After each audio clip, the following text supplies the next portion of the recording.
Tottenham Hotspur have taken a massive step towards their Champions League hopes by beating top 4 rivals Aston Villa by 4-0. And today, we're going to take a look at how they did it. If you are new to the channel, please make sure that you subscribe, you like the video, and you turn on those notifications so you don't miss what's coming up in the future. But now, let's get into it.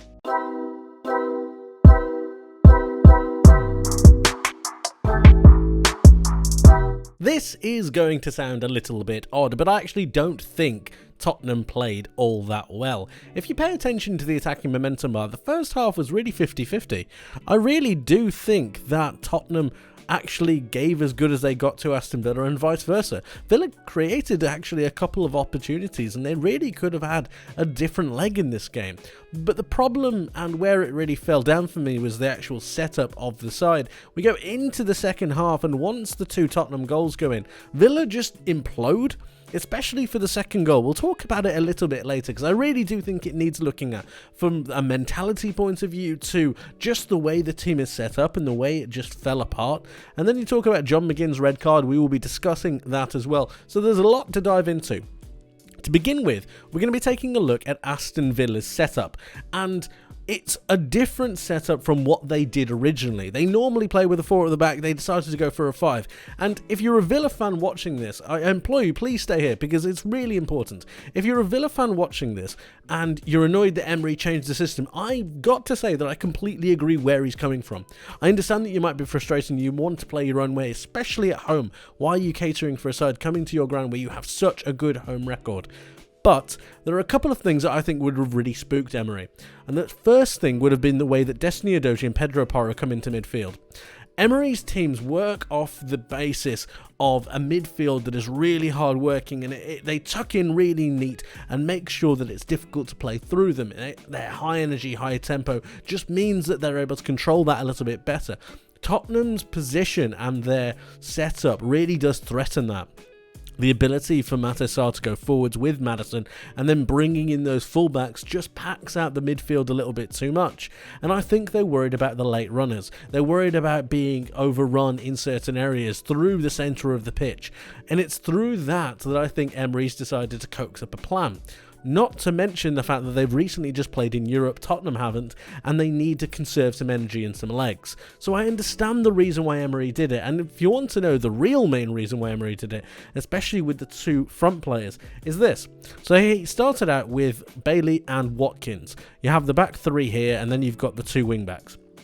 What he actually wanted to do was pin Bailey and Watkins onto Tottenham's 2 centre-backs. Because if you pay attention to the way that the centre-backs unfold, you have the 2 full-backs who go into midfield, and that really leaves the likes of Van de Ven and Romero isolated. If you pin the 2 Aston Villa strikers on them, they almost have 1v1 duels that they have to win at every given point in time. And if they don't, Villa are essentially in on goal. Now, the problem that Villa had to begin with is that, well, Tottenham didn't lose their duels. In fact, Romero actually didn't lose a duel all day on the ground. He won 4 out of his 4 ground duels, and Van de Ven on the other side, while I think Bailey actually tried to give him a run for his money, he ended up really coaxing him out of it, and even if he didn't win the duel, he made sure that he put it out to touch. He made sure that possession wasn't continued, and I actually think that Van de Ven and Romero did a fantastic job of dealing with the 1v1 situations, and Postecoglou didn't change the way his side set up based on Unai Emery's 5-3-2 formation. And what ended up happening with Emery's 5-3-2 formation is that they kind of had 2 half-attacking midfielders, but they also came out wide, and it became a little bit strange. The Villa players, if I'm really honest, didn't look comfortable. I didn't think the back 3 looked comfortable in retaining possession. They didn't look comfortable in progressing the ball forwards, and when they did progress the ball forwards, it really was a hit and hope tactic to try and make sure that they were able to hit the 2 strikers as quickly as possible. The wide play wasn't really utilised all too much, and in the end, Aston Villa's attacks kind of fell apart. They had a couple of moments, but it really wasn't creating anything that was of significance.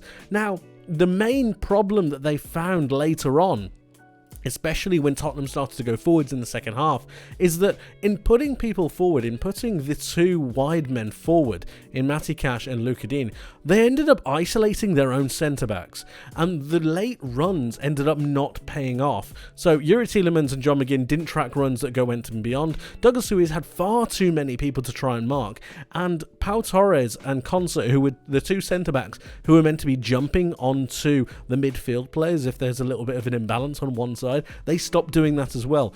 And in pushing up the two wing backs, what ended up happening was that there was essentially a 3v3 on multiple occasions. Son, Kulusevski and Johnson ended up just pinning Concert, Torres and Longley, and it just meant that Aston Villa couldn't get out, and they had their own 1v1 situations to deal with. Tottenham just managed to win their duels, and it sounds quite simple, but in the end, these three got extremely isolated. The Tottenham players grew in confidence and grew in the way that they wanted to play the ball through the pitch, and it just meant that when their heads inevitably did drop once the goals went in, it became a bit of a messy affair. We'll talk about the red card a little bit later, but overall I thought that Villa just imploded. I didn't think that they understood the system that they wanted to play. I thought it was a noble idea. I understand why Unai Emery wanted them to do it. I just think they might have needed a little bit more time on the training ground. In the end, it was just far too easy for Tottenham. 5 shots on target to Aston Villa's 1. Remember, they're at home. 10 shots. They had 31% possession. Now, part of that is the red card, but also a major component of that is the fact that they played 5 at the back. They didn't have that extra person in midfield. Tottenham scored all of their big chances. They didn't miss one. Aston Villa did miss one. And it was just a matter of winning the duels. And in the end, it shows that Aston Villa won more duels than Tottenham did. But the main the serious duels, I don't think they did. And it's that reason that I think Tottenham really started to run away with it. The Aston Villa heads dropped. They looked really tired as well, it needs to be said. They looked shattered in around about the 70th minute. Obviously, John McGinn gets sent off, and it becomes a really bad day. Tottenham did a seriously good job of really isolating scenarios and isolating situations, creating little double-ups onto the Aston Villa midfielders, and it just meant that there was a big barrier or a big distance between the midfield and then the back 5. It wasn't a good day at the office. The tactic didn't pay off, and they really looked like they lost their heads. John McGinn obviously did, but it wasn't a good look for Aston Villa, and you're going to be looking for them to bounce back later. As for Tottenham, it was a serious win that really creates a statement in this top 4 hunt, and they go within 2 of Aston Villa.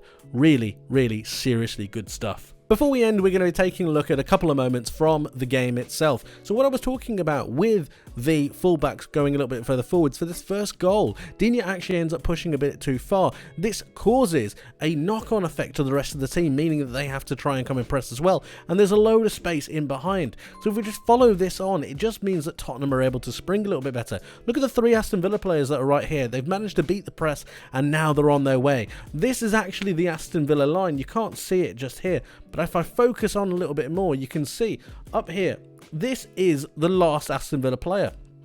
And he's actually holding the line on the halfway line. This is their offside line. And Papa Matasar is going to be played through. And it's just far too easy. They commit far too many bodies forward, and it's just a bit too much. 1, 2, 3, 4, 5. It's just far too many, and it just is far too easy for Tottenham to be able to get through. Papa Matasar gives a perfect cross over to James Maddison, who is able to finish. Let's go and have a look at the second goal now. Right, we have the second goal here. Now, what's really interesting about this is the fact that you have 1, 2, 3 Tottenham players here, and yet the ball has actually been played into Yuri Tielemans, who has actually been marked. And it's just a sign that the Aston Villa heads dropped. They imploded, if I'm completely honest with you. I just didn't see anything here. They won the ball back. It ends up being something like a 3v1 here. It's nowhere near good enough. And I'm sure Aston Villa fans know this. Now, let's take a look at the red card. This is John McGinn. He just goes and swipes Destiny Udogie. Now, I don't know who can say this isn't a red card. It's malicious. He doesn't try to go for the ball. He attempts to knock over the player. It's forceful. It's dangerous to a certain extent. He could have really hurt him, and I just don't really understand it. It's a telltale sign that a side has just gone. They need the next match, because John McGinn's head was absolutely gone. There was actually a really interesting shot of Konza just tapping the temple of his head, telling John McGinn, just keep your head. What are you doing? Let's forward on one more time. and have a look at this. And this, for me, was the major thing. We have Tottenham breaking through again down this right-hand side. They're going to break through. They've just played through Zaniolo and Alex Moreno, who came on afterwards. They play through here, and I just want you to watch the reaction of Zaniolo in this particular instance. It kept going, and Moreno did exactly the same thing. This mentality is not okay. I'm sure Unai Emery will be absolutely furious with this, but they completely imploded. Obviously, it's following the red card. Tottenham were so much better in the second half than they were, and this reaction, though, is unacceptable. I'm showing this. I hope an Aston Villa fan is watching. If you are, please let me know your thoughts in the comments below, because for me, I'm not a Villa fan, but if this was for my team, I would be fuming. It's nowhere near good enough. They follow it on. Kulusevski is going to play it into the box, and he's not even tracking back properly. Here, Alex Moreno isn't even tracking back properly. You need to be sprinting here. You need to be pressurising this area, because your team is in massive danger of being humiliated. And that's exactly what they got. And to be honest, for me, it was personally 100% deserved. It was crazy the way Aston Villa just fell apart. The ball gets played into the box. No one is marking Heung-min Son. I mean, look at the amount of space here. It's just criminal. Unai Emery is going to need to have a serious word with these players, because the way they just gave up down tools in that match was nowhere near good enough. You can be tired all you want. Just shut up shop. If you don't think you're going to win the game, you're 2-0 down, just shut up shop. There's no need for a reaction like that, and there's no need for any kind of just play acting, and there's definitely no need to be sent off. Just nowhere near good enough, and a serious lack of discipline in certain scenarios. But Tottenham did what they needed to do. They were clinical, they were professional, and they managed to get the job done. And now they go within 2 points of Aston Villa. So my question to you guys is, who do you have finishing in the top 4? Let me know your top 4 in the comment section below. Thank you ever so much for watching. I hope you enjoyed. I hope you learned something new, and hope to see you in the next one. But until then, my friends, take care.